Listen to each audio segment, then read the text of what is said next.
Okay, boys and girls, so we're going to start talking about decimal and fraction equivalency.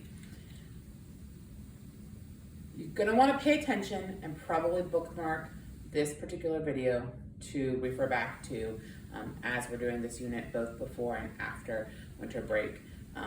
Because this concept is a little tricky, I'd rather tell you that ahead of time so that you can really pay attention, take some notes, have this for you to refer back to. And just so you're aware. So first of all, we need to remember that equivalent means equal, okay? So we're looking at decimals and fractions that are equal to each other. We know that decimals and fractions are both part of a whole number. They lie on the number line between 0 and 1. So here we have 1/2. If we're thinking of this in terms of money, $0 and $1, what is half of $1? If I had half of a dollar, that's right, I have 50 cents. So 1/2 is equivalent or equal to 5/10 or 50 hundredths.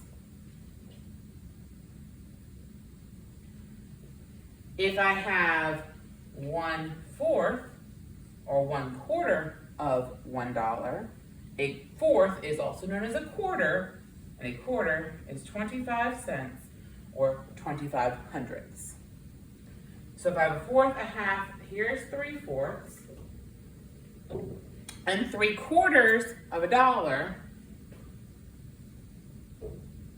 is 75 cents or 75 hundredths. So that just kind of gives you an idea of where these guys fall on the number line.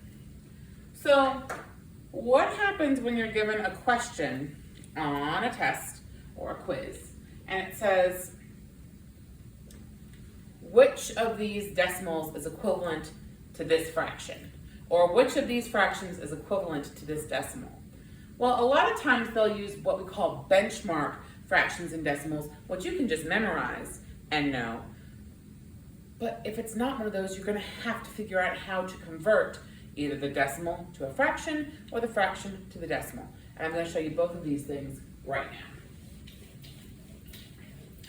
Okay, so if we're talking benchmark decimals and fractions, we have 1/4, 1/2, 3/4,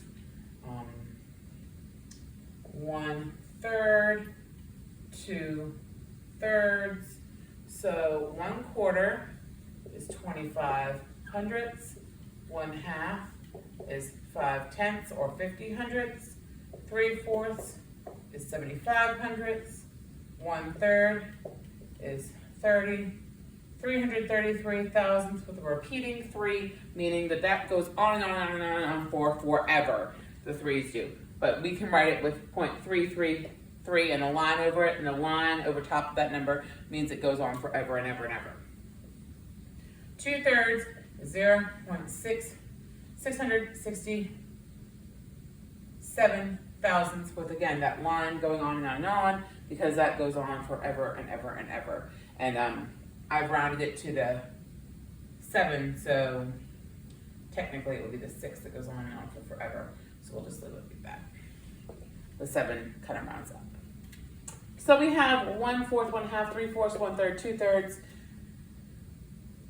I'm trying to think if there are any other fraction decimal equivalents that you need to know just off the top of your head. These are the big ones that are like the benchmarks. So if I have this decimal, how can I write 7/10 as a fraction? Well, these are pretty easy to convert. It says the last name, tenths, so that'd be over 10, and then the 7 goes up top. So anything that's a tenth has a 10 on the bottom.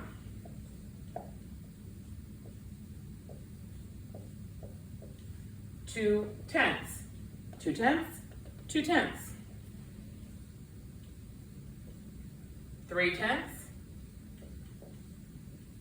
3/10. What happens if we start adding hundredths in? Again, that's easy to write as a fraction, but it won't always stay that way. So let's say we have 34 hundredths. 34 over 100. Or if we had, I don't know, 73 hundredths, we'd write that as 73 over 100 because again, the decimal says its last name. But what happens if they give us, oh, I don't know, this fraction here, 2/5, and they want us to make that into a decimal. So what do? Well, if we can make the denominator a 10 or a 100, we can turn it into a decimal. So if we multiply 5 times 2, that gives us 10. Whatever we do to the bottom, we have to do to the top. 2 times 2 is 4, so 2/5 is equal to 4/10, which you can also write as a decimal. I know it's tricky. You're going to get lots of practice.